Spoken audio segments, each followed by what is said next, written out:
se ve que… Usamos este ese. sí, este sí. Este sí.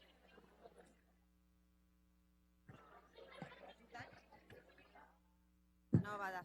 A ver, ahorita que vengan los chicos, que les saben. Este no prende. Una de dos, o no está conectado o ya se desconchinfló. Este no prende. Bueno.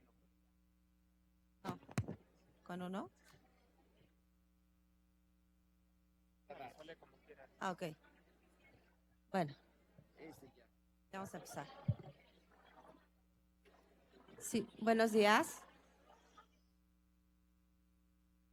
Si quieren, por favor, ocupar los lugares que están desocupados y dejar espacio en los que están sentados en las escaleras.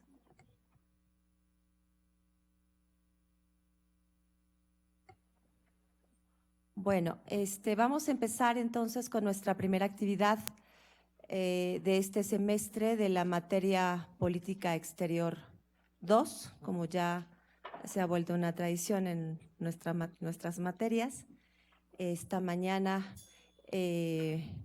contamos con la presencia del doctor Lorenzo Meyer y la doctora Rosa Isabel Gaitán en una de las actividades que nos había quedado pendiente el semestre pasado, la última justamente, y pues hoy tenemos el honor de contar en esta mesa con estas dos grandes personalidades que nos van a hablar justamente sobre la obra de la doctora Gaitán, el libro sobre la doctrina Carranza. El doctor Lorenzo Meyer es profesor del Colegio de México, académico y editorialista, egresado del Colegio de México, donde obtuvo la licenciatura y un doctorado en Relaciones Internacionales. También ha realizado estudios de postdoctorado en Ciencia Política en la Universidad de Chicago. Autor de numerosas obras fundamentales en el área de Relaciones Internacionales de México y en la Revolución Mexicana. Entre ellas, si me permiten, voy a destacar algunas: México y Estados Unidos en el conflicto petrolero, Historia de la Revolución Mexicana, el periodo del Maximato y su Majestad Británica contra la Revolución Mexicana, y el último de los libros, o el más reciente, El cactus y el olivo, La apuesta equivocada, Relaciones hispanoamericanas en el siglo XX. Tiene también libros en coautoría y además de ser analista del sistema político mexicano, y ha centrado su reflexión en las formas autoritarias del poder y en los procesos democráticos del siglo XX. Si me permiten, también voy a presentar a la doctora Gaitán. Ella realizó estudios de licenciatura, maestría y doctorado aquí en la facultad. Es diplomada en estudios literarios por la Universidad Iberoamericana y en literatura mexicana por la Universidad Autónoma Metropolitana. Ha sido distinguida con la medalla Gabino Barreda al mérito académico que otorga la UNAM a los estudiantes destacados.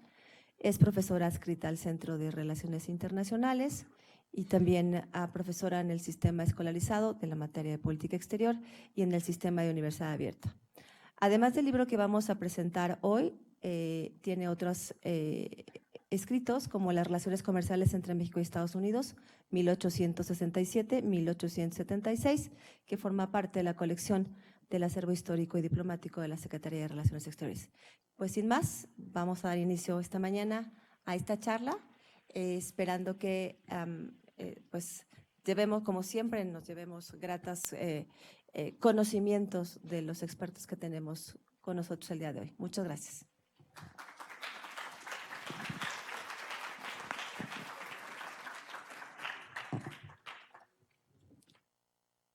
Muy bien, buenos días. Esta mañana para mí es de celebración y agradecimiento. Son muchos los que hicieron posible que tengamos este libro en nuestras manos. Sin mencionar a todos los que ayudaron a que esta investigación se realizara y se convirtiera en un libro que nos hace presente aquello que Luis Cabrera llamó la herencia de Carranza, quiero agradecer a la vida este regalo. Al doctor Alberto Enríquez Perea, que asesoró mi tesis doctoral, a Pedro González Olvera, sin cuya concurrencia este libro no sería tal, a la doctora Patricia Galeana, quien fungía como directora del INER, el Instituto Nacional de Estudios Históricos de las Revoluciones, que es la editorial responsable. Y esta mañana agradezco a mis colegas de la Facultad de Ciencias Políticas, en particular a Irene Sea, el esfuerzo para que nos encontremos reunidos en este auditorio. Agradezco también la presencia de Consuelo Dávila, que se quiso quedar por allá, de Lucía Rivadeneira, de la sorpresa que les decía yo a mis estudiantes que hoy estaría con nosotros, Venustiano Carranza Peniche, a quien agradezco su compañía y su amistad. Gracias. Mi hermana Patricia, el maestro Pedro González Olvera. Y bueno, la presencia de todos nuestros estudiantes. Maestra Irene, aquí la estamos esperando. La presencia y comentarios del doctor Lorenzo Meyer, cuyos textos han acompañado mi trabajo docente desde hace varios lustros, me honran especialmente. No es mentira. Qué mejor ocasión para escuchar la opinión que este trabajo le merece a un internacionalista que ha formado a tantas generaciones en diversas instituciones. Al académico que ha estudiado a fondo las relaciones internacionales de México y ha construido una obra que es referente obligado para entenderlas. No voy a hablar del contenido del libro, pues eso lo hará mejor el doctor Meyer, y ya los estudiantes están adentrándose en la lectura de este texto.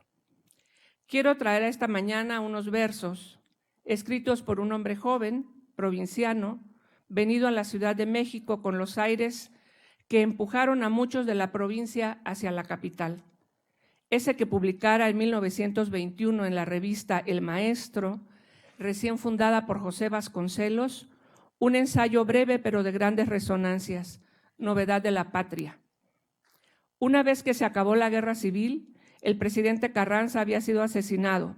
López Velarde, el hombre de letras, no de armas, escribe y abre un camino para ver un futuro para México. Así como yo quiero un futuro para esta obra. Dice López Velarde, maderista y constitucionalista, que la nueva patria no cesa de solicitarnos con su voz ronca, pectoral, que ésta solo admite de comensales a los sinceros, con un solo grado de sinceridad, una patria no histórica, sino íntima. Y decir esto en la Facultad de Ciencias Políticas yo creo que es bastante. En el siguiente número de la revista El Maestro se publicaría La suave patria cuando ya López Velarde había fallecido. Patria, dice López Velarde, tu superficie es el maíz, tus minas el palacio del rey de oros y tu cielo las garzas en desliz y el relámpago verde de los loros. El niño Dios te escrituró un establo y los veneros de petróleo el diablo. Tu barro suena a plata y en tu puño su sonora miseria es alcancía. Y por las madrugadas del terruño, en calles como espejo se vacía el santo olor de la panadería. Esto escribía López Velarde frente al calor que todavía no disminuía de las batallas de la Revolución y de lo que habla el libro. Era 1921 y se había terminado en gran medida la guerra, las batallas. Algo quedaba de eso y sobre todo quedaba un país por reconstruir y una constitución por hacer valer. Una reconstrucción que no podía hacer de lado el trabajo político, militar, financiero y diplomático que había dejado Venustiano Carranza. López Velarde nos dejó la visión de una patria nueva, cuya clave de la felicidad era, para él, ser siempre igual, fiel a su espejo diario. Hoy el reto está en saber cuánto de la propuesta de López Velarde puede retomarse aún en un México que quiere ser una nueva, una suave patria para cada uno de nosotros. Muchas gracias.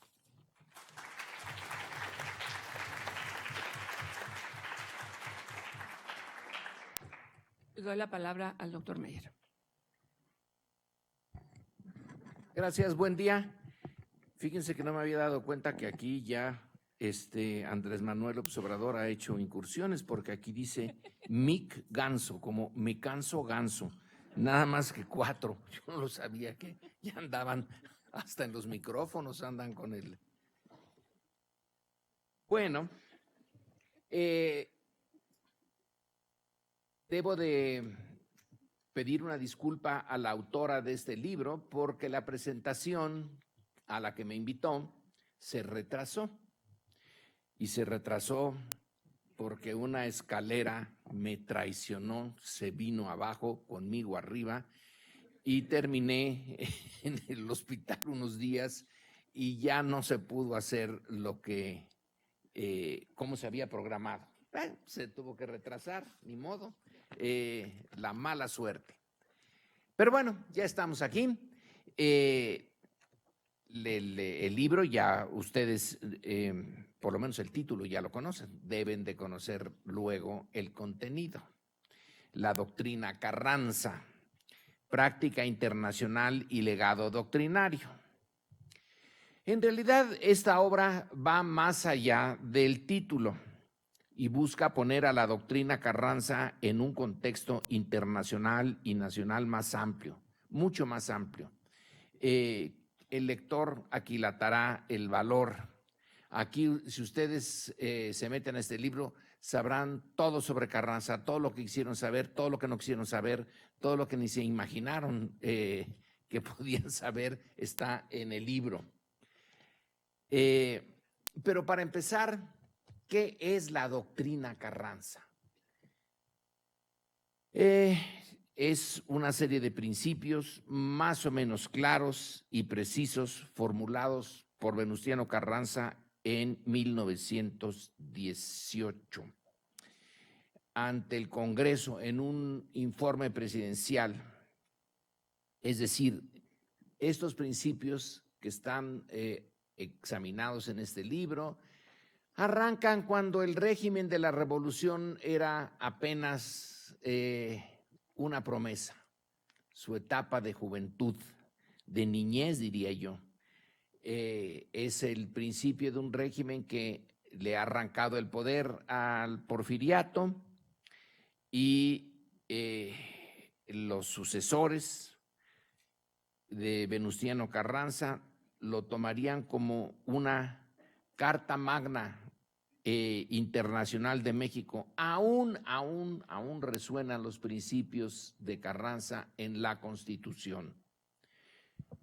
Y es que México sigue teniendo algunos de los problemas que tuvo Carranza. El principal es nuestra vecindad con los Estados Unidos. Toda la política mexicana, desde la guerra con Estados Unidos hasta el día de hoy, gira en torno a la relación con Estados Unidos.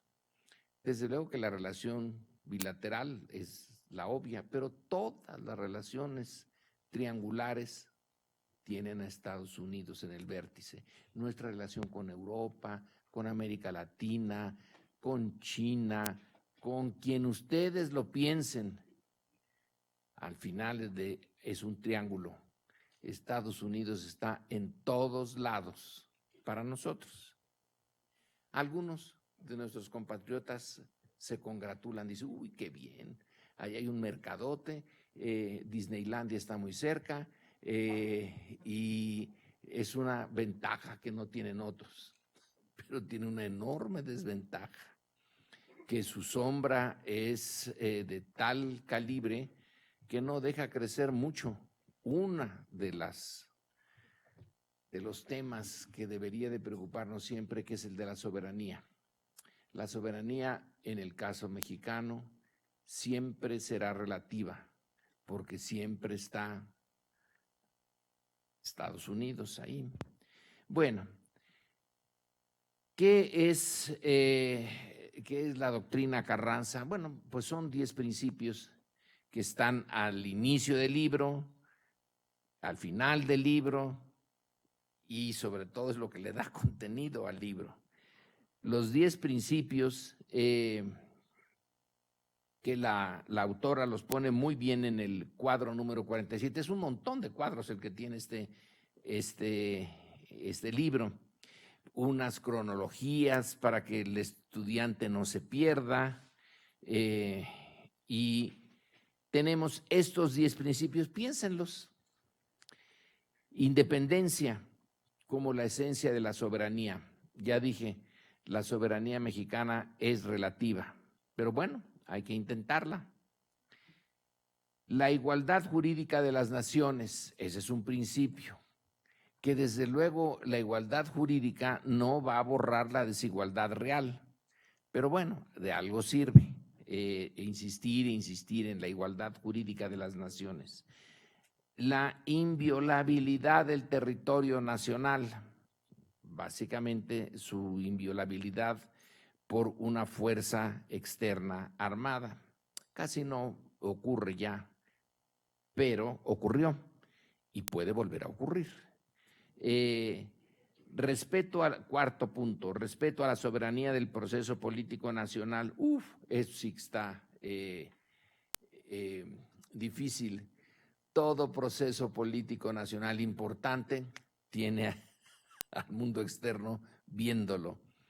A veces interviene, a veces nada más vigila, pero todos los procesos políticos sustantivos mexicanos están bajo vigilancia, potencialmente intervención externa.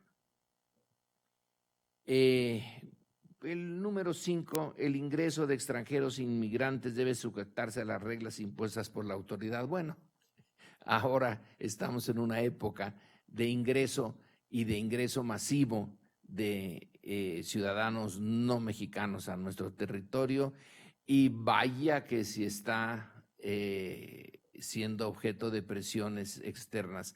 Entran sin documentos y luego el norte nos exige que estemos vigilando que no entren, y que si entran que se salgan, que se vayan a sus países de origen. El sexto es la obediencia de los extranjeros al marco legal, que no haya fueros para los extranjeros. Bueno, más o menos ahí la llevamos con esto, pero nunca hay que descuidarlo. No habrá privilegios para los extranjeros, tendrán los mismos que tienen los nacionales. El octavo es que el gobierno tiene derecho a dictar las reglas para el aprovechamiento de sus tierras y de sus recursos naturales. Este sí que fue y puede volver a ser un problema en la relación México con otros países, en particular con nuestro querido vecino del norte. La protección a los extranjeros por la autoridad nacional será la misma que se dé a los mexicanos, no habrá privilegios para ellos.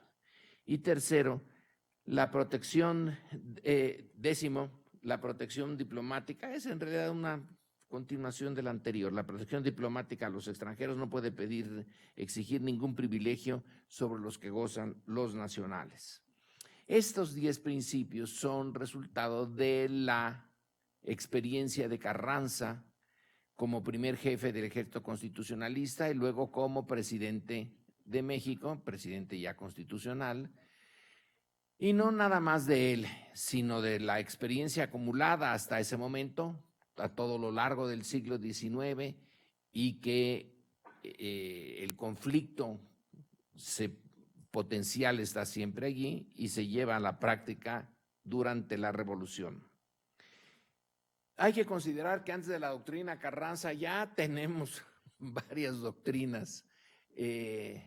Está, desde luego, la de los norteamericanos, la doctrina Monroe, que en un principio propuso que los países americanos ya no eran tierra de conquista para los europeos, que los europeos debían de tener mucho cuidado en volver a intentar el dominio de América, ya no de los americanos del norte, sino de los americanos al sur del río Bravo. Y esa doctrina se va a mantener en el siglo XX, y yo creo que sigue estando en el trasfondo de algunas de las posiciones norteamericanas.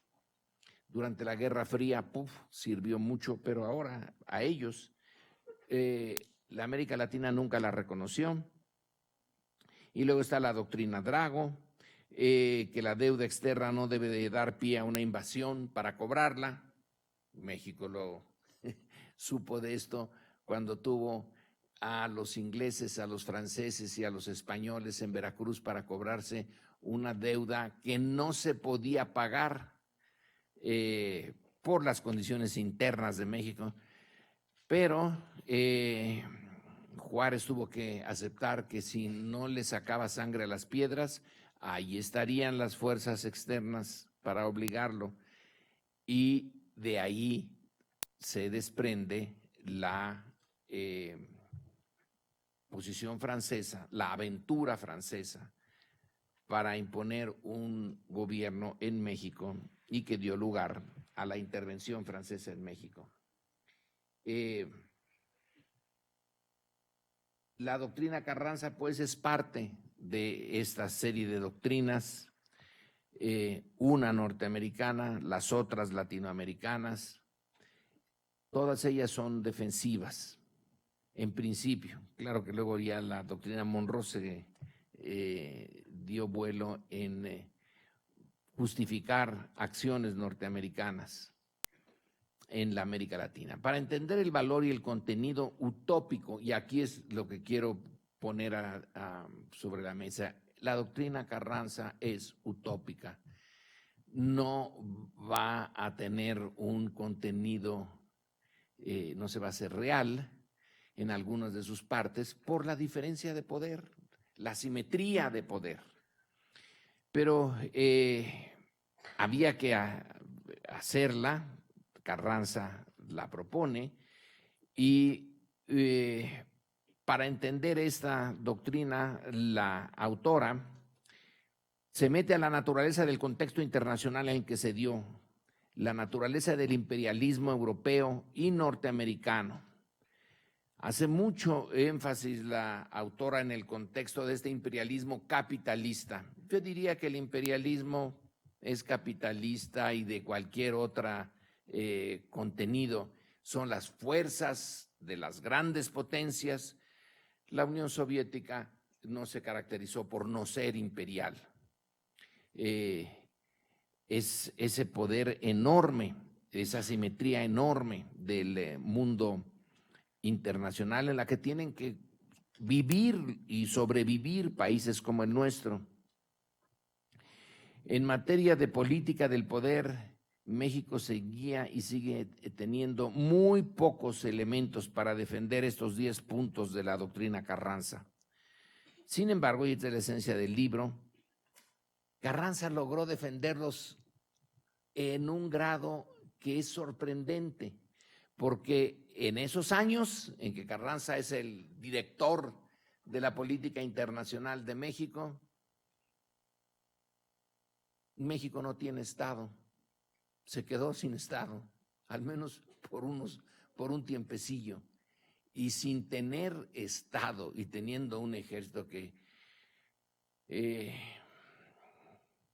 era, digamos, deficiente, y una economía que era mucho de subsistencia, y lo que exportaba estaba en control de empresas extranjeras. Bueno, con todo esto en contra,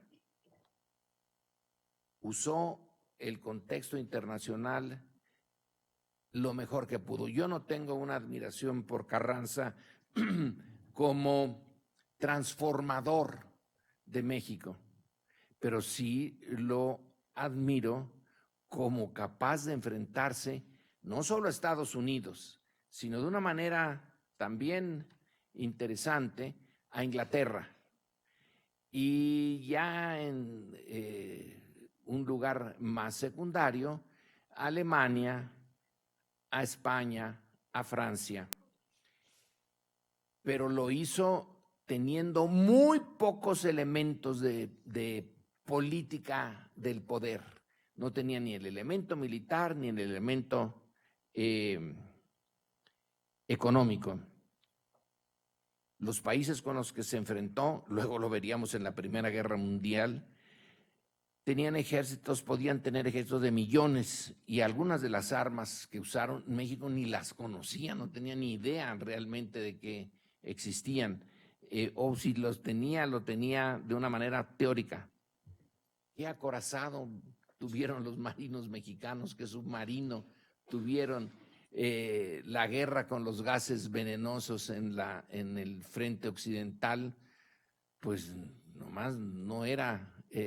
Luego las iban a intentar usar, en los años 20 ya el ejército mexicano intentó usarlo, por lo menos contra los yaquis, no contra el enemigo externo, sino contra los disidentes internos, pero en ese momento no se podía usar el ejército, y sin embargo lo va a usar en el Carrizal. Va a enfrentarse a los norteamericanos. Afortunadamente para el ejército mexicano se enfrentó a un cuerpo de caballería norteamericano que no estaba particularmente bien preparado. Y el enfrentamiento fue de un solo día en Veracruz. Bueno, pues ¿cómo desalojarlos de Veracruz? Pues no, hasta que se quisieron ir. Para pasar del mundo internacional al mundo nacional, la autora su mira la concentra en el personaje del libro, en la biografía de Carranza. Carranza, que nace a mediados, cuando se inicia la segunda mitad del siglo XIX, en 1859, en el norte, en el seno de una familia, bueno, no pobre, aunque no estaba en el tope de su clase, como estaría Madero. Va a funcionar como un elemento en la pirámide del poder porfirista. Va a ser parte del porfiriato, Carranza. No es un personaje central, pero ahí está. Y cuando el porfiriato sufre su crisis, que es el principio de la Revolución Mexicana, cuando la élite se divide, cuando no saben qué hacer para sustituir a un Díaz que ya está envejeciendo, entonces hay una división interna que ustedes tienen que examinar para entender la Revolución Mexicana, que es la del grupo de Bernardo Reyes, el general más importante del porfiriato al final, y los limanturistas. Limantur era el secretario de Hacienda y manejaba los dineros. Uno manejaba las armas y otro los dineros. Se dividen y Carranza toma partido por Bernardo Reyes, que es el que va a perder. Y entonces se encuentra como parte del porfiriato, pero con el lado perdedor en la lucha interna. Y esa lucha interna lleva a la revolución, en donde ya entran todos los grupos sociales, de abajo, de en medio y de arriba.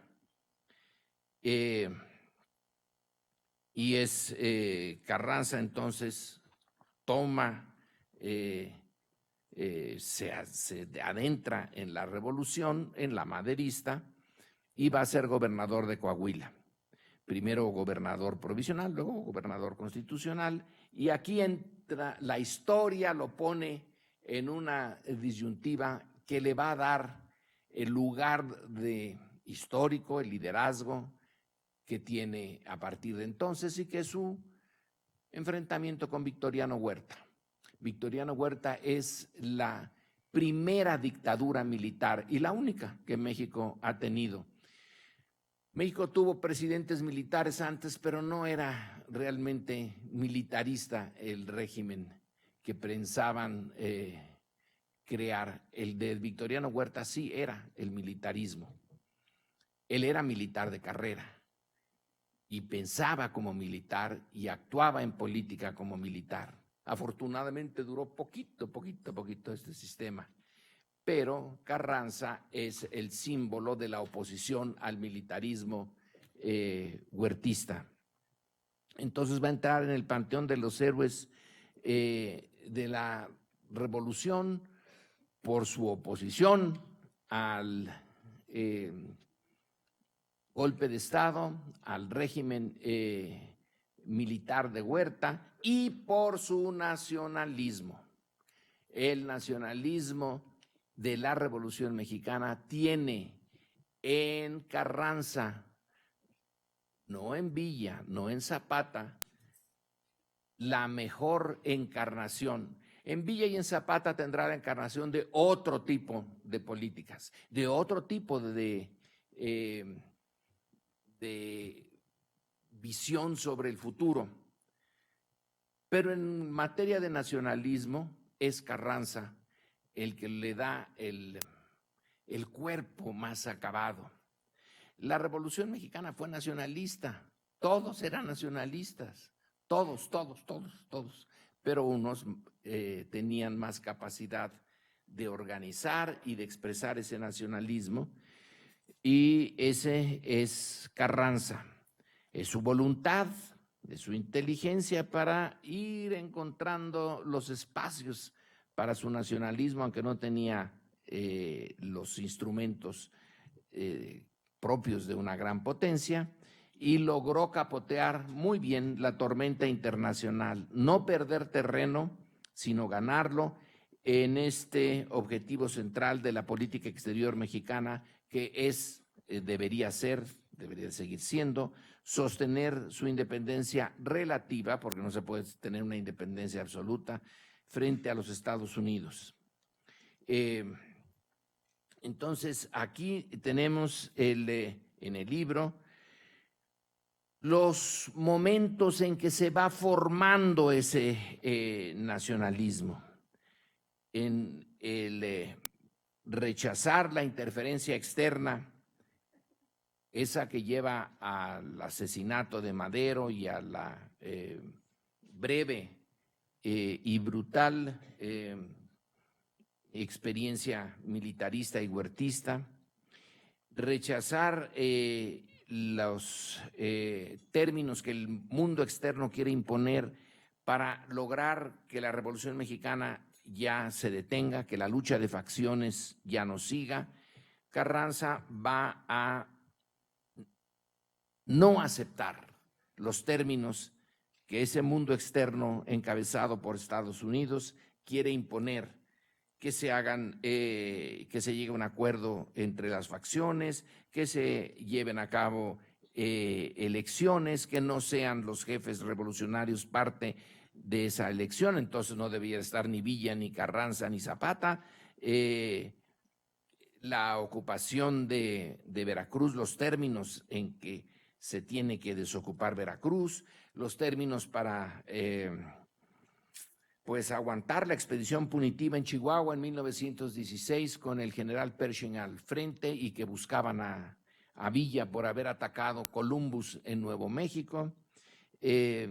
Rechazar las demandas una y otra vez de los representantes norteamericanos que estaban defendiendo no solamente intereses norteamericanos, sino británicos, y otros que estaban realmente muy desprotegidos, como los chinos. ¿Quién protegía a los chinos? Bueno, de vez en vez los norteamericanos quisieron hacer una defensa no muy fuerte de los chinos. Ellos también tenían problemas con los chinos. Siempre han tenido problemas, siguen teniéndolos con los chinos, nada más que ahora son otros chinos. Ahora son unos chinos que tienen lo que no tenían entonces. Recuérdense que México fue muy brutal con los chinos. Y la matanza de chinos en Torreón no tiene justificación histórica para nosotros. La hicieron las fuerzas maderistas, las fuerzas populares, y la brutalidad fue que mataron a hombres, mujeres y niños indefensos. ¿Cómo explicar eso? Pero en fin, Carranza rechazó todas las intervenciones en favor de ingleses, de franceses, de españoles, de chinos, todas. Que cada uno de los representantes de esas comunidades viniera con él, no los norteamericanos. Y claro, las otras potencias o China, que no era potencia, decían, bueno, si los norteamericanos ya tomaron el papel protagónico, pues que respondan. Es su patio trasero, bueno, pues entonces que pongan orden y que defiendan nuestros intereses. Carranza, muy hábil, dijo, aquí nada más acepto reclamaciones de los norteamericanos por cosas que les han ocurrido a los norteamericanos, no a los otros. Y ahí fue capoteando un vendaval. Carranza propone revisar la legislación minera, petrolera. El petróleo sigue siendo un problema y ahí está el poema En suave patria. Vaya que sí tenemos problemas con el petróleo. Ayer se nos dijo que con las gaseras y las que estaban para atender, o ya tendieron casi todos los gasoductos, ya se llegó a un acuerdo, pero ahí están. Unas de esas gaseras son extranjeras. Los recursos naturales deben de ser manejados en función de los intereses nacionales, y eso también está en el libro muy bien revisado. La neutralidad de México, cuando el sistema internacional se viene abajo y todos se ponen a pelear contra todos y Europa decide suicidarse y entonces se enfrentan a ver quién mata más europeos. Nosotros desde afuera, viendo cómo se matan los europeos, pues el espectáculo no estaba tan mal desde el punto de vista, por ejemplo, de los países que habían sido sometidos por Europa. Pero eso lleva a que Carranza se meta entre las patas de los caballos y está siendo presionado para entrar del lado de los aliados, o sea, de Estados Unidos, Francia e Inglaterra, y no va a aceptarlo. Le va a costar, pero logra mantener la neutralidad mexicana. Todos estos eventos están en el libro y es lo que le da sentido a la doctrina Carranza. ¿Cómo se pudo defender México, que estaba hecho una desgracia? Insisto, no tenía Estado, se había disuelto el Estado. Es en el cambio de un régimen a otro, como nos está pasando ahora, nada más que entonces de manera más dramática, simplemente desaparecen muchas de las antiguas formas de control y no hay otras nuevas porque van apenas a formarse. Y en esas circunstancias de caos desde fuera, con un México visto como un país de salvajes, de una cosa horrible.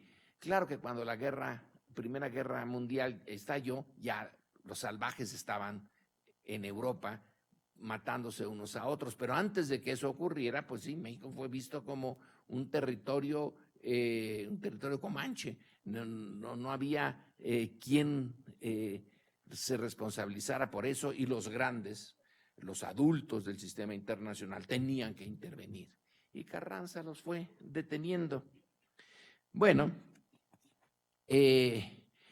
finalmente la obra tiene una bibliografía enorme, pero le falta un libro. No quería yo decirlo, pero pues sí lo voy a decir. Le faltó un libro mío, que es el libro de Su Majestad Británica contra la Revolución Mexicana. Y ahí se habría visto que los personajes ingleses que se citan, Cummings sobre todo, nunca fue embajador. El pobrecito no llegaba era un pobre pelagatos que nunca ni siquiera entró a la Foreign Office, sino era un comerciante destripado que lo pusieron al frente de la legación, porque todavía no era embajada, por lo tanto no podía haber embajador. Lo pusieron como chargé d'archives, encargado de archivos. Es lo más bajo de lo más bajo de lo más bajo que puede haber en una legación. Era un tipo aborrecible, enemigo personal de Carranza, de Obregón, de todo lo que era la Revolución Mexicana. Bueno, para presentar este libro, la autora me hablamos por teléfono y hizo una pregunta, no a mí, sino a ella misma. Dice, bueno, ¿y no lo dijo así. ¿Qué importancia tiene la doctrina Carranza en este momento? Pues tiene mucha. Yo no sé por qué hace la pregunta ella. Porque a 100 años de esa doctrina Carranza, las circunstancias no han variado mucho. México tiene que seguirse defendiendo. Ya hay una parte de los mexicanos hoy, como entonces, como en el Porfiriato, que prefieren mantener una muy buena relación con el exterior al punto de disolverse parte de lo que es México. En el norte de México se encuentra mucho esa actitud. ¿Por qué no nos conquistó Inglaterra? Por Dios, y entonces ya hubiéramos podido ser, pues como están al norte de México. Bueno, ocupó esto España. España era, en el momento en que lo hace, uno de los estados más desarrollados del mundo. Era uno de las grandes potencias. Luego las cosas le fueron mal, pero en el momento en que llegó de manera extraordinaria. Hay un historiador inglés, un señor Eliot, se pone John Eliot, pero él se pone J nada más Eliot, que tiene un libro en donde compara la colonización española con la colonización inglesa, y lo que demuestra ahí es que los ingleses, al llegar a Jamestown y empezar su propia dominio del territorio, tenían como modelo a Cortés. Eso es lo que querían hacer. Querían simplemente replicar lo que habían hecho los españoles en Mesoamérica. No les salió, bueno, pues porque 100 años son muchos. Los indígenas que los recibieron ahí ya sabían que no eran dioses ni nada por el estilo. Y, dice Eliot, y no les tenían mucho aprecio porque olían muy mal. No se bañaban. Y sus armas no eran tan sorprendentes. Y finalmente no había plata. Entonces ni los indígenas se sometieron, ni había plata, y entonces tuvieron que trabajar. Y esa cosa horrible que es el trabajo, porque es un castigo de Dios, la hicieron como de una necesidad, una virtud. Entonces la ética protestante del capitalismo, etcétera, y por eso ellos prosperaron y nosotros no. No, la cosa es mucho más compleja, pero ya nos quedamos como mexicanos. Y sí tenemos que aceptar de Carranza este desafío que nos manda, ya hace mucho que se murió, en 1920. Pero el desafío lo sigue mandando. Hay que mantenernos alertas en un mundo externo que es muy duro con los países débiles, muy duro, y hay que saberse defender, hay que aprovechar las circunstancias. Carranza aprovechó muy bien la Primera Guerra Mundial, hasta le salió una constitución que de otra manera no hubiera salido. Imagínense ustedes la Constitución de 1917 con Europa y Estados Unidos sin problemas internos, lo que hubieran hecho para presionar a México.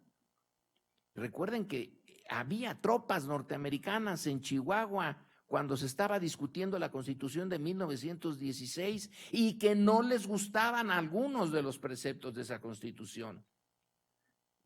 Adelante. Bueno, supo aprovechar las debilidades del adversario. Sí, el libro es relevante para nosotros. Ustedes deberían de interiorizarse bien en esto.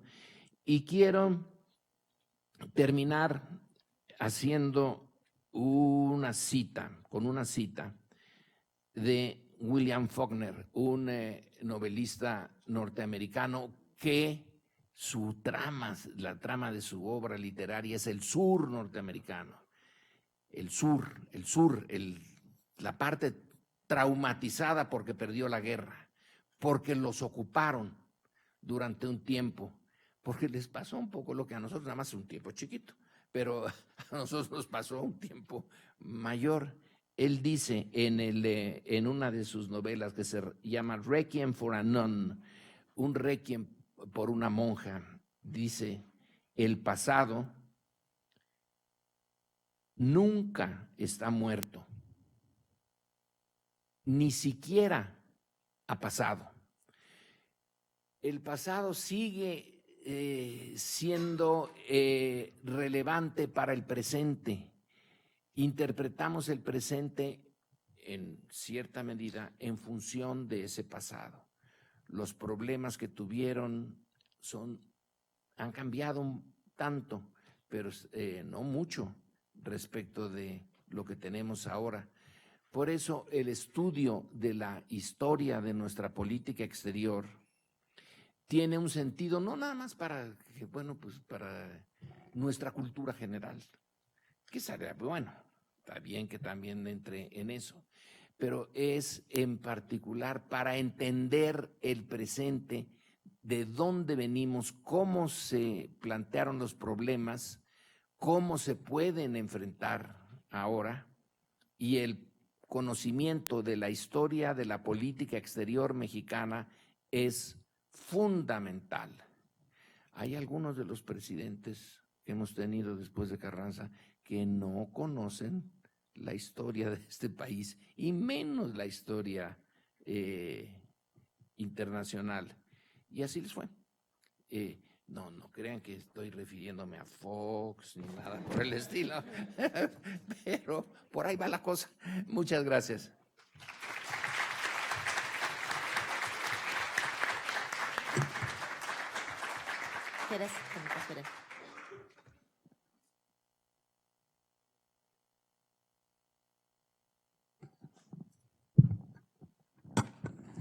Bueno, una disculpa por haber llegado tarde, pero más vale tarde que nunca. Bueno, yo conozco a Lorenzo desde que era chiquitito, que en las primeras veces cuando recién era profesor, se inauguraba como profesor, lo invité desde entonces a dar clases en una ocasión dio creo que 2 clases en la facultad y varias veces pues nos acompañó en esta mesa, ¿no? O sea, Lorenzo no ha cambiado, ¿eh? A lo mejor unas cuantas canas, pero igual, simpático, guapo, igual que siempre.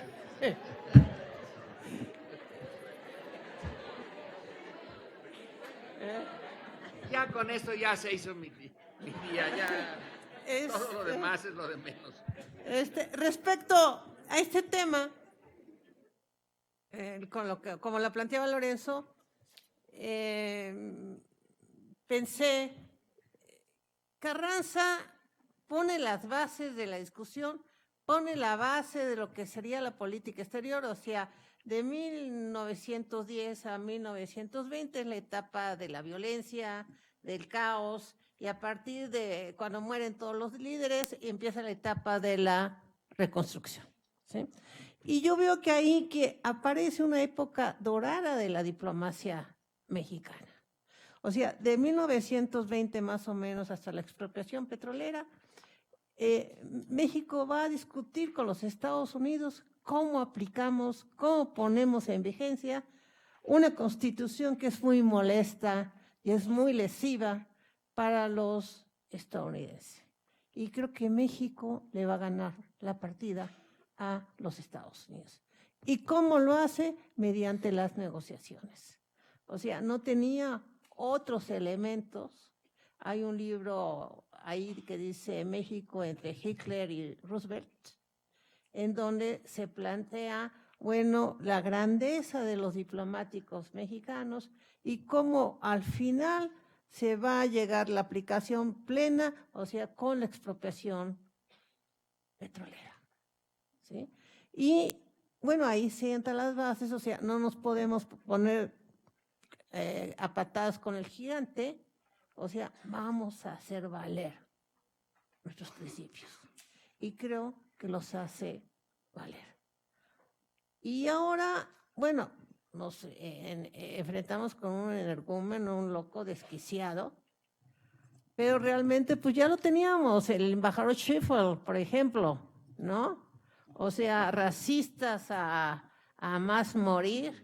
O sea, ya nos hemos enfrentado con este tipo de energúmenos, ¿no? Ahora, bueno, con un Twitter, o sea, no necesita intervenir, no necesita presionar, sino simplemente esbozar lo que nos puede pasar si no marchamos al ritmo que nos toca, ¿no? Entonces ahora el problema, creo, bueno, la solución o cómo nos vamos a enfrentar, pues lo mismo como se enfrentó en el pasado. Tenemos que hacer valer nuestros principios, tenemos que hacer valer nuestra palabra, ¿no?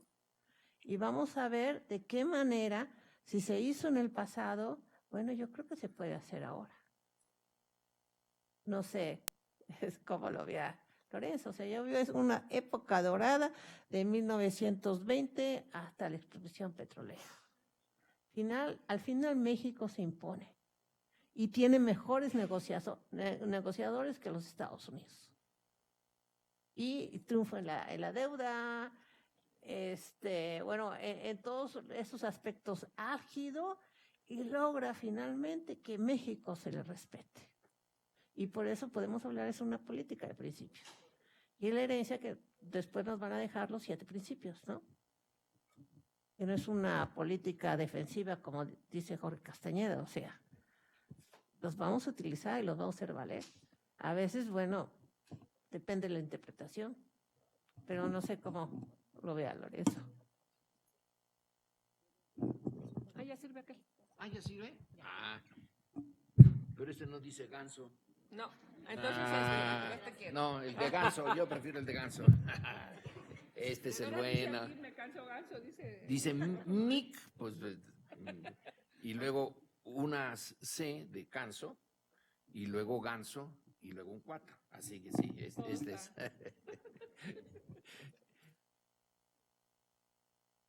Quizá la energía política que surge de la revolución es lo que permite lo que Irene señala, unos años 20 y 30, incluso parte de los 40, en donde el interés mexicano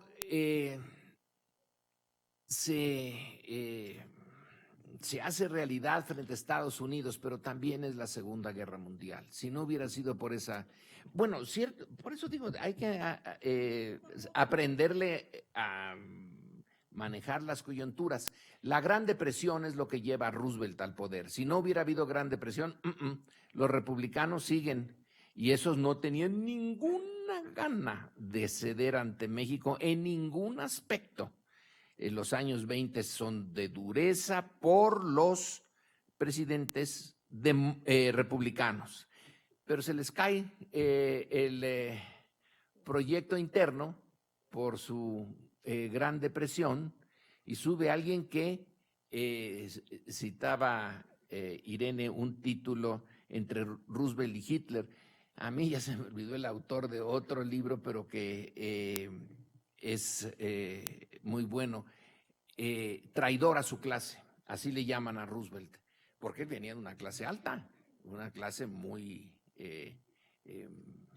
aristocrática, en la medida en que hay aristocracia en Estados Unidos. Sin embargo, se va a lanzar por una política en favor de los que estaban siendo afectados por la Gran Depresión, y en el mundo externo, pues resulta que no le caen bien los petroleros, porque fueron los que financiaron las campañas de los republicanos.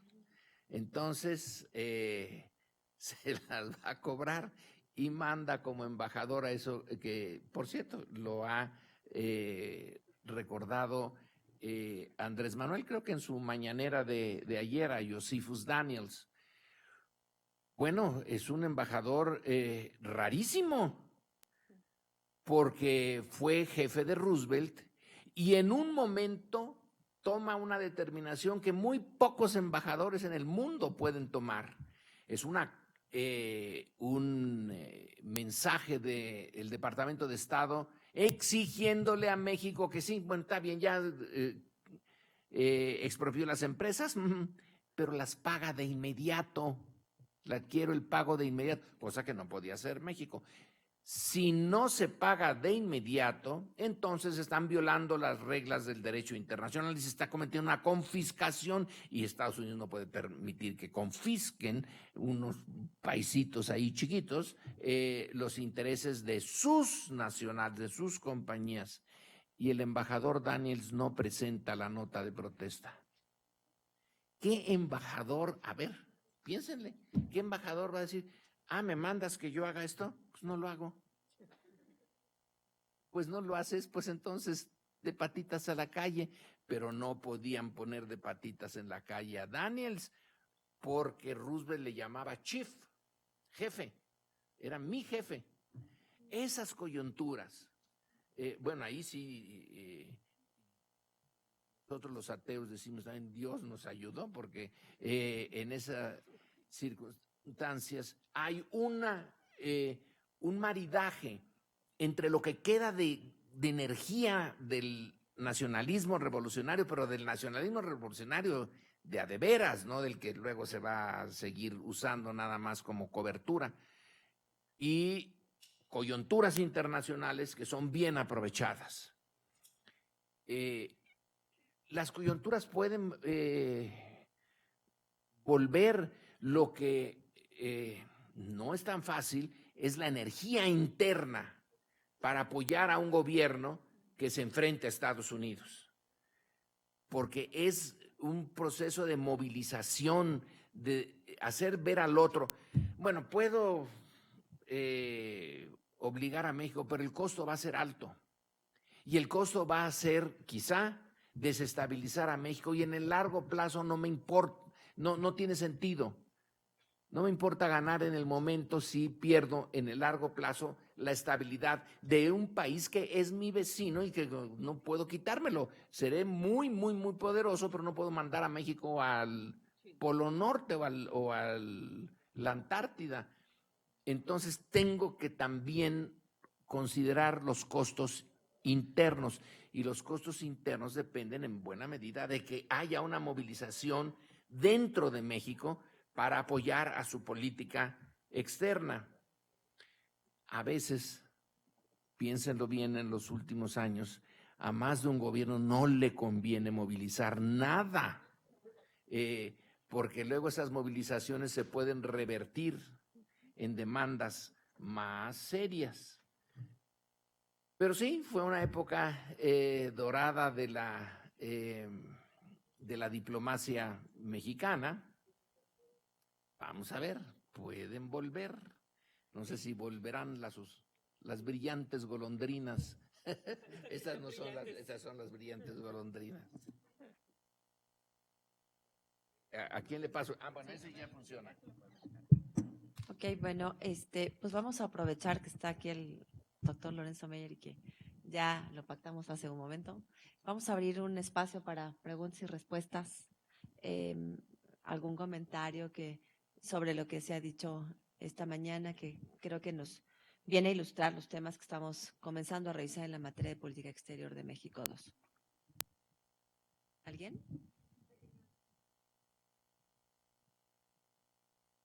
Pueden ser preguntas sin respuesta. Pues de esa es la mía. De esa es la mía un poquito.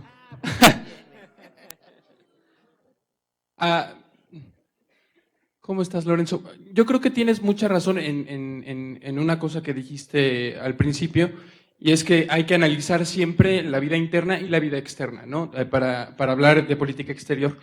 Y estábamos analizando la relación bilateral México-Estados Unidos.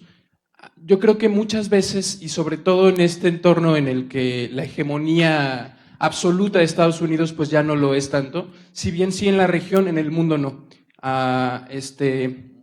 ¿Podríamos nosotros como mexicanos explotar las debilidades internas en el interior de Estados Unidos? Un poquito quiero cambiar el paradigma de solamente considerar lo que es capaz México de hacer a partir de las debilidades que surgen espontáneamente, y quisiera ver tú qué opinabas respecto a nosotros más bien asertivamente explotar estas debilidades. Hay una corriente política que surge de Morena en Estados Unidos que ha empezado a plantear, y me parece interesante, un poco extravagante, pero interesante la idea, un partido mexicanista dentro de Estados Unidos. Si bien podría ser muy radical, sí nos habla de que hay ciertas voluntades políticas dentro de Estados Unidos que ya no pertenecen al statu quo estadounidense, sino mexicano, y esto se da también en un contexto en que Estados Unidos pierde hegemonía hacia el exterior. Entonces, quería ver qué considerabas al respecto.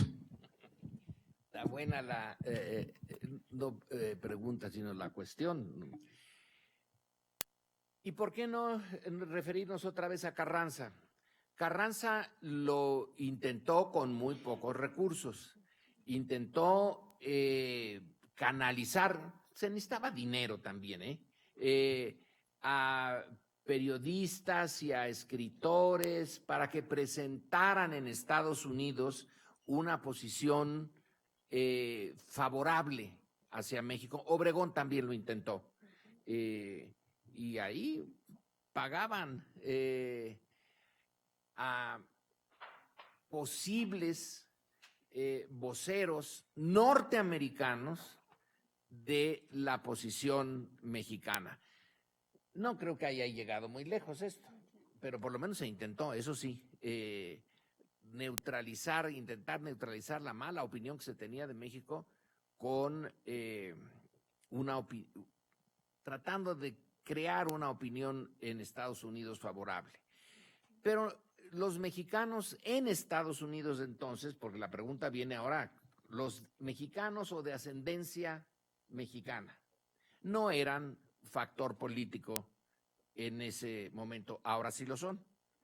Ahora sí son varios millones, depende de cómo le hagan, pero el censo norteamericano, que tiene un montón de información, y luego las encuestas, por ejemplo, el Pew, P-E-W, el Pew Center hace muchas encuestas preguntándole a la gente también de dónde viene usted, de dónde vienen sus ancestros, de dónde, y saca más o menos el porcentaje de unos 30 y tantos millones que o vinieron de México directamente, o sus papás, o sus abuelos, o ellos se identifican como origen mexicano. Son ya una buena cantidad.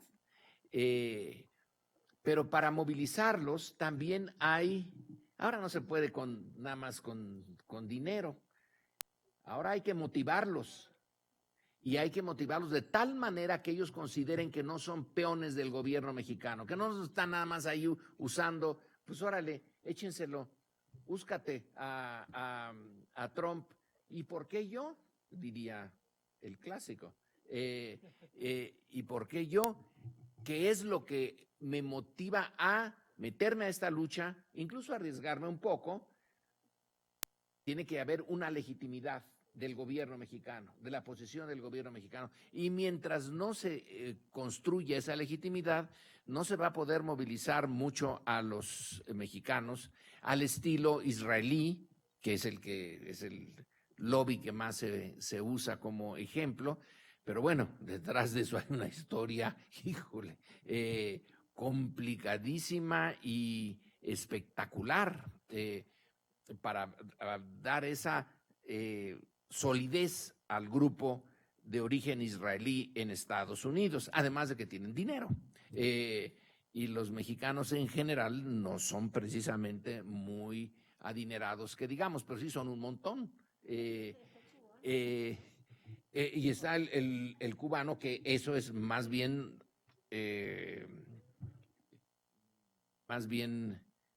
hacia el otro lado, ¿no? Más bien reaccionario. Y puede incluso neutralizar las posiciones mexicanas como latinos. Sí se puede, pero hay que pensarlo bien y hay que tener una base de legitimidad sólida. Ahora, con Trump, pues sí se puede tener esa base de legitimidad, porque yo no creo, Irene, que esté loco. Sí, ya sé que viendo, por ejemplo, es un castigo que me someto todos los días. Me veo cachos de NBC, de CBS, de CNN, y últimamente están dándole durísimo estas televisoras ya sólidas, con entrevistas con psiquiatras, para ver hasta qué punto Trump está más o menos en sus cabales. Pero parece loco. Pero no come lumbre. Entonces, por eso llega presidente. y por eso mantiene una base sólida. Así que hay que respetar a ese enemigo que nos parece abominable, es el abominable hombre de Nueva York, pero hay que verlo con cuidado, porque puede realmente reaccionar de manera muy dura, porque tiene una base que no quiere a los mexicanos. No solamente reaccionaria, fascista, racista y supremacista blanca. Ese es el punto. El supremacismo blanco, ¿en qué consiste?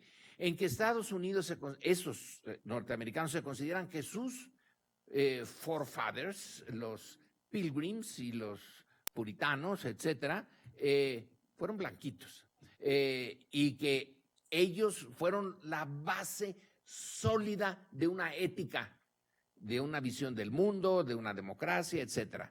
Y que poco a poco hay ahí gentes de otro color que tienen otros valores, que están como hormiguitas minando las sólidas bases de Estados Unidos tradicional, y que hay que detenerlos. Que no son norteamericanos, no pertenecen a Estados Unidos, aunque tengan pasaporte norteamericano y sean citizen, en términos formales, no son ellos el verdadero Estados Unidos.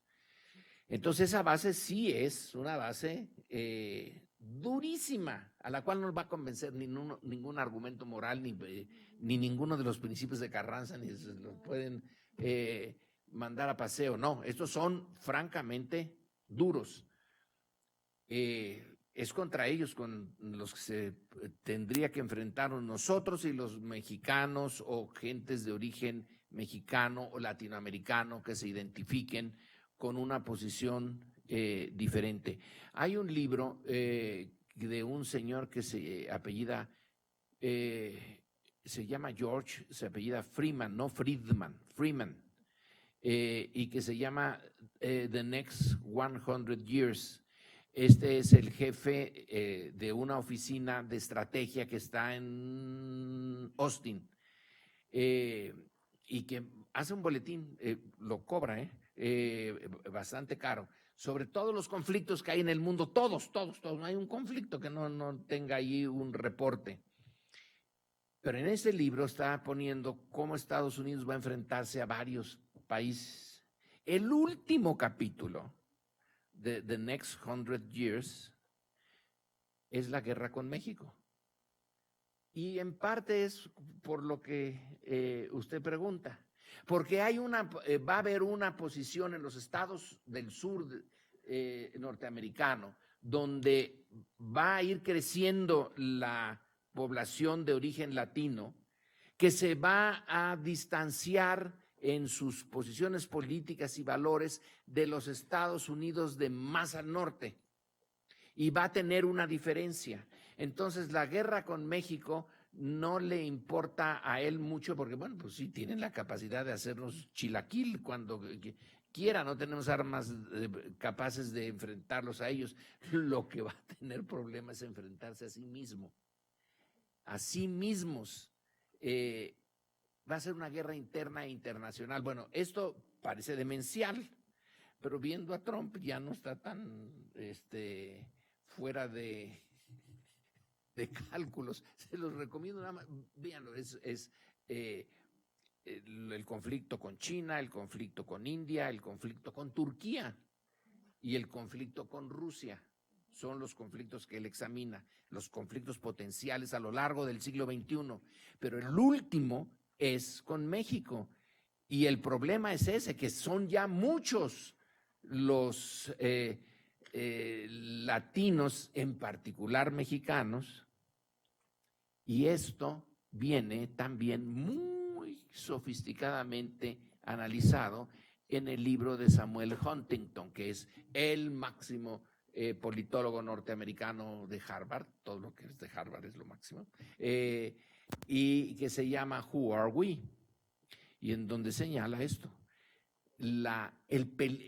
el interés nacional norteamericano está en peligro y está siendo atacado básicamente por México. Uno dice, qué importantes somos. Estamos atacando el interés nacional norteamericano por la vía cultural. Entonces, movilizarlos, si quieren movilizar, si se les dan los instrumentos para movilizarse, también puede tener como la bestia herida, ¿no? Reaccionar con mucha dureza, y Trump es ya un ejemplo de que pueden reaccionar así.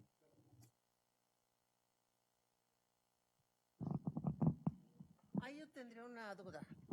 No es una falacia suponer que porque alguien es de origen mexicano o mexicano va a apoyar a México, como suponer que viene John Gavin, que viene Nava, o sea, todos estos embajadores que tienen mamá o papá mexicano, ¿van a apoyar a México? Cuando, si nosotros analizamos ese segmento, es un segmento resentido porque han sido marginados, porque no están en igualdad de circunstancias de los blanquitos que están arriba. Entonces, la batalla de estos, sobre todo mexicanos, es ser un ciudadano estadounidense, no mexicano, estadounidense de primera, ¿sí? Entonces, es una batalla interna, y precisamente el hecho de ser mexicano, pues por eso lo discriminan, por eso los hace a un lado, por eso no forman, ¿no? Entonces hay como un resentimiento, no sé, actualmente, entonces decir, bueno, por el hecho de que hay, no sé, 10,000 mexicanos o 10 millones de mexicanos, nos van a apoyar por el hecho de ser mexicanos. Yo creo que no, porque en la 189, los que más votaron a favor fueron, bueno, la población de origen mexicano, ¿no? Sí, con Okay. una salvedad, que ahora se sienten acosados. Así, Bueno, sí. Quieren ser ciudadanos norteamericanos, pero hay otros ciudadanos norteamericanos que no quieren que sean. Entonces no es tanto por su mexicanidad, que digan águila y el nopal y etcétera y esas cosas, sino porque no tienen de otra, porque están siendo rechazados de una manera muy dura por esto de el supremacismo blanco. Es un paso esto, pero bueno, en esta, como dicen, a río revuelto, la política mexicana debía de estar, sí, con las antenitas muy paradas en el río revuelto, sin los demás, sin pullarlos, sin ponerles banderillas, pero sí, ponernos a ver hasta dónde se puede explotar eso. No se nos vaya a explotar.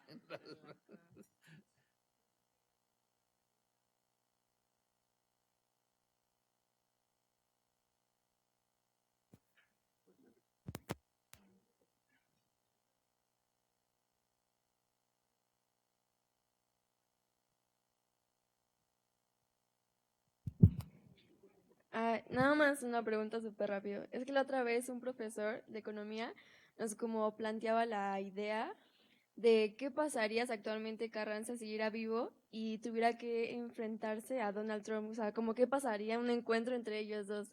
¿Usted qué piensa? ¿Qué diferencia con Wilson, no? Está bueno, como dice, ¿qué es el danzón, no? Si Juárez no hubiera muerto, otro gallo cantaría, todavía viviría, otro gallo cantaría y México sería feliz. ¿Qué pasaría con una posición como la de Carranza? Yo creo que se usarían todos los 10 puntos, pero no habría un intento de enfrentamiento directo. Carranza nunca intentó el enfrentamiento directo, era una política defensiva, siempre fue defensiva, nunca fue ofensiva, no había resquicio ni sentido común para la ofensa o ofensiva. Entonces, en estas circunstancias estaría también en eso, en la defensiva, viendo cuál es la mejor estrategia para la posición defensiva. Quizá tendría una posición diferente frente a los migrantes centroamericanos, probablemente, para quitar el pretexto y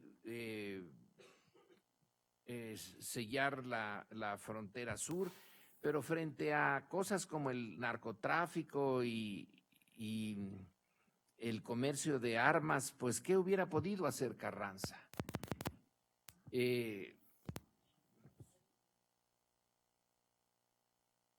No, pues claro que tenía el problema de tráfico de armas y no hacía nada, pues no se podía. Entraban solo cuando lograron que el gobierno norteamericano cooperara en detener las armas. Y no las detuvo realmente, pues no las puede detener. Pero sí hubo momentos en que podía legalmente dejar que pasaran como Pedro por su casa las armas, y luego cuando reconocieron ya de jure a Carranza, de facto ya era importante, y de jure más, bueno, entonces Carranza sí puede decir, oiga, no dejen pasar las armas. Pero las armas de aquel entonces eran, bueno, pues sí, eran importantes, pero no como ahora, es que ahora pasan como agua y van al crimen organizado. Ahí se sabía dónde pasaban, a ciertos grupos políticos con poder militar, organizados. Hoy pasan para cualquiera que tenga la capacidad de comprarlas. Pero en fin, la pregunta, ¿qué haría? Pues se defendería, sería una política defensiva. Trataría de usar la solidaridad latinoamericana, probablemente, en la medida en que hay solidaridad latinoamericana, porque yo tampoco confío mucho en nuestros colegas latinoamericanos. Cuando vienen los problemas de fondo, pues cada quien sálvese como pueda. No ha habido una política muy solidaria, salvo cuando Estados Unidos lo obliga, y entonces dice, bueno, ahora rompen relaciones con Cuba. México no la rompió. Ahora nos dicen, ahora rompen relaciones con Venezuela, no las rompió. En ese sentido sigue siendo todavía lo de el espíritu carrancista, no las rompo. Y ya verás cuando venga el recreo nos vemos. Pero no las ha roto. Ahora, Maduro no es como para sentirse complacido y orgulloso de nuestra relación, pero ya se recibió al embajador de Maduro. ¿Qué? La semana pasada, hace 2 semanas. Bueno, sí, yo creo que haría más o menos lo que están haciendo ahora, quizá con más enjundia, pero es una política defensiva la de Carranza. Depende de cómo venga la ofensiva. Quien tiene la pelota, la regla del juego es el que tiene más poder, y México va a jugar según le vengan las pelotas del otro lado. Buenas tardes. Hace 2 semanas publicó un artículo en el Universal en el que planteaba que dada la simetría de poder entre México y Estados Unidos, la política exterior de México tenía que ser defensiva, y mencionaba que México se metía en terreno peligroso al entrar al Consejo de Seguridad. Entonces, mi pregunta es, ¿cuáles son los riesgos en el manejo de política exterior de México al estar en este tipo de foro? ¿Si tendría que seguir la línea defensiva o cómo podríamos aplicar los principios de manera activa? Es buen punto, ese de, ¿cómo que buenas tardes? Ya me hizo usted dudar, dije yo, pues, ¿qué me pasó? Son las 10:30. Pero el punto es este, el Consejo de Seguridad, que la Secretaría de Relaciones está encantada de estar en el Consejo de Seguridad, y una buena cantidad de los especialistas en política exterior también, tiene un peligro que se vio clarito en la posición del Medio Oriente, cuando Estados Unidos le pide al Consejo de Seguridad que avale la invasión de Irak. Y a México, a Chile también no quería, ni Francia. Pero Francia, no, esos son otros imperialistas que nunca hay que confiar en ellos. Pero el gobierno chileno estaba con el mexicano, ¿no? No, hombre, no, ¿cómo que vamos a invadirlos? No, sí tienen armas de destrucción masiva. Vean ustedes este tráiler aquí, que fue lo que sacó Powell. Un tráiler, esa es el arma mortal, que después resultó que no era, que era un tráiler, así, vacío. Pero la posición de Fox es de que a mí me habla la Virgen y yo ahorita no puedo. Entonces lo deja a Castañeda y a Adolfo Aguilar, y en el Congreso mexicano, que es un gobierno dividido, el PRI no quiere apoyar a Estados Unidos. Adolfo toma casi personal la cosa y dice, no lo apoyamos. Y así le fue. Perdió el puesto y perdió su posición que tenía con Fox. Entonces, ¿para qué nos metemos en eso? ¿Para qué hay otro momento en que pueda haber el equivalente? ¿Y qué puede hacer México? Decir, no lo apoyo. Mira, chiquito, no me apoyes. Yo voy a invadir Irán, ¿sabes? Irak, con o sin tu apoyo. O es más, lo voy a invadir sin el apoyo de Naciones Unidas. Voy a tomar una resolución antigua y decir, esta me valida. ¿Por qué? Pues porque yo digo. Y una vez que yo digo y tengo mis aliados, y ahí van los aliados de siempre, ahí va Inglaterra, detrás de, ahí va otro grupito de los de siempre, los seguidores de siempre de Estados Unidos. Se metieron en un problema del que todavía no salen. Es la guerra más larga que ha tenido, bueno, esa es la de Afganistán, ¿no? Son los problemas enormes. Pero México, ¿qué ganó con eso? Recordemos que unos días antes del el atentado a las Torres, Fox había sido recibido en la Casa Blanca, en una recepción de Estado, y Bush había dicho que no había ninguna relación más importante en el mundo para Estados Unidos que México. ¡Ay, caramba! Debió de haber estado muy contento con la cena de Estado y se extralimitó, pero esa fue su declaración. Luego ya viene lo del Medio Oriente y olvídense de México. Claro que no es lo más importante, ahora es el Medio Oriente y luego México no lo apoya. Bueno, entonces no le tomaba las llamadas a Fox. Fox, que le había invitado al rancho y le había presentado su mamacita y habían estado a partir un piñón, no había aceptado montar en los caballos que Fox ofreció para que los dos fueran montando por su rancho, etcétera. Pero el servicio secreto de Metiche dijo, no, ¿qué tal si se nos cae aquí el señor presidente y va a hacer un papelón? Pero estaban muy estrechas su amistad, etcétera. Vino lo del Consejo de Seguridad y pácatelas, se cayó todo. De todas maneras hubiera invadido Irak, pero si México no hubiera estado en el Consejo, no lo hubiera necesitado para avalar y no hubieran presionado. Mandó ¿no? al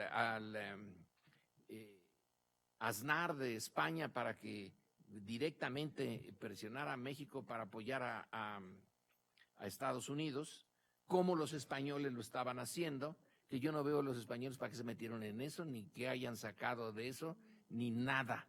Pero ahí estaba de metiche Aznar para congraciarse con Estados Unidos. Mi idea es que eso puede volver a pasar. Por eso, ¿para qué nos metemos al Consejo de Seguridad? No, pues es que somos muy importantes pero el Consejo de Seguridad, ¿qué hace? ¿Qué hace en realidad? ¿Qué hace? ¿Cuál es su papel? Si están neutralizados las grandes potencias, una se neutraliza con la otra, una tiene poder de veto, ya se fregó todo. Ya no hay posibilidad de que sirva para nada. Puede ser que la Asamblea de Naciones Unidas sea un foro más interesante y ahí México puede actuar más libremente, pero en el Consejo de Seguridad y sin embargo en la Secretaría de Relaciones están dale con que qué importante es que estemos allí. Bueno, ¿quién dice que es importante? Nosotros decimos que somos importantes porque estamos allí. Bueno, si nos lo creemos, pues sí, está bien, a lo mejor da un cierto orgullo, no sé a quién, además de la delegación mexicana que está en Naciones Unidas, quién en realidad en su sano juicio se entera de lo que hace el Consejo de Seguridad y mucho menos de lo que hace México en el Consejo de Seguridad. Pero bueno, pues si así quieren, tú te lo quieres, tú te lo ten. Sí, Porfirio está encantadazo de que... Sí, por eso, y está encantado ahora de que México vuelva ya. Está señalando que nosotros somos muy importantes. Bueno, si se lo creen, pero un poquito de humildad no viene mal.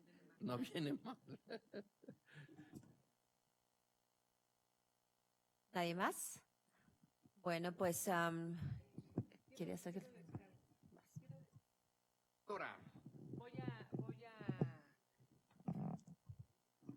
Quedaron varios libros fuera de la bibliografía. Sí, en la varios. segunda edición va. La segunda edición va a ser reparada esa ausencia. Estamos de acuerdo. Ahora, hay algo que hay que reparar.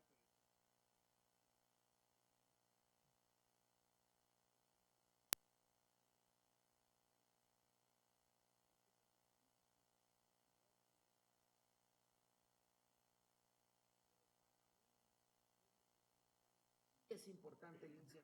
Yo quiero saber...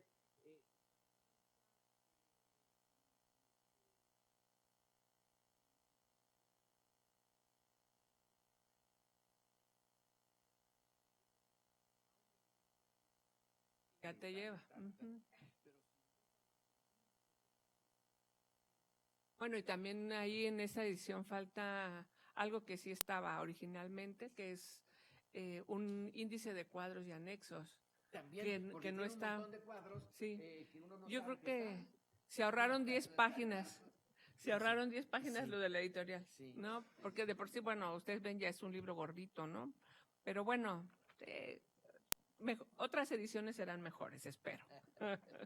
¿No? También quiero decir que este libro, en efecto, también Venustiano cuando lo leyó me dijo, oye, pero es que el título es chiquito en comparación con lo que tiene el texto, ¿no? En realidad va mucho más allá de la simple o de la pura doctrina Carranza, ¿no? Y es que originalmente este trabajo surge, pues, tratando de entender el cambio de fin de siglo de la política exterior de México, ¿no? Con esta idea que planteó Irene ahorita de que había una época dorada de la política exterior, donde además nos sentíamos orgullosos de la misma, ¿no? Los mexicanos, de la parte de la política mexicana. Si había algo bueno, interesante, que nos pudiera dar orgullo a los mexicanos, era su política exterior, a los que estudiaban y a los que no sabían mucho de ella. Y era en realidad un área que a mí, en mis estudios de relaciones internacionales, me llamó siempre la atención y en la que pude incursionar en la docencia también, ¿no? Y un poquito en la práctica profesional. Entonces, con los cambios de los años 80 y sobre todo de los años 90, uno se preguntaba, bueno, ¿y qué pasó aquí? O sea, ya no somos los que éramos, ¿no? Que ya ni los de afuera nos siguen viendo como antes nos veían. ¿A qué se debe esta situación? Y esta investigación trató de entender justamente cómo es que se había dado esta política exterior exitosa, de dónde venía, por qué era exitosa, y yo encontré que había que ir pues a los orígenes de la etapa revolucionaria para entender cómo, justamente como lo dice el título del libro, la práctica internacional de esos años, sobre todo la que ejecuta Carranza, construye, ¿no?, un corpus no solamente teórico, sino muy práctico de cómo había que resolver, cómo resolvieron en su momento los temas, los problemas internacionales que enfrentó la revolución y la etapa posterior, ¿no? Entonces, a partir de ahí, la idea era un poco entender la génesis de la política exterior del siglo XX mexicano. Por eso es que abundé y abusé en muchos aspectos, ¿no? Pero al final, pues quise poner todo en el libro y esa es la razón de su origen y el por qué está así. Y el título, pues pretende dar una idea de que la política exterior de México no es una política exterior inventada, que se le ocurra a un presidente o a otro, sino que tiene que ver con la experiencia histórica de México y en particular para el siglo XX con la etapa que conduce Carranza como primer jefe y luego en los poquitos años, los 3 años que estuvo, no menos, 2 y fracción, como presidente constitucional, ¿no? Y bueno, pues eso es lo que quería anotar.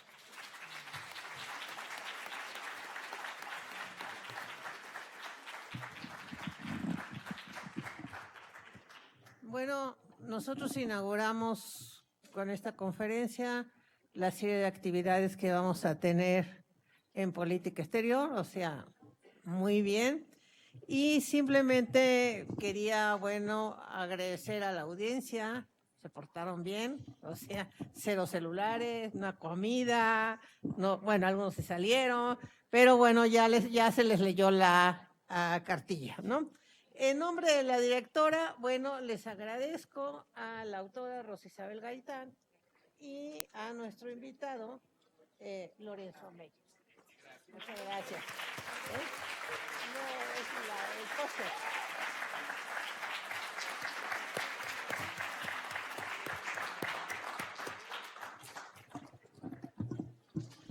Les recuerdo que el viernes tenemos la segunda actividad, que es la mesa sobre la diplomacia cultural.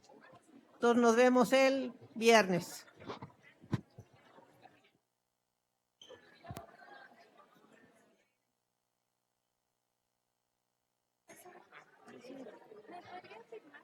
Es que tengo que ir a entregar para el servicio. ¿Por qué? Te regreso esto.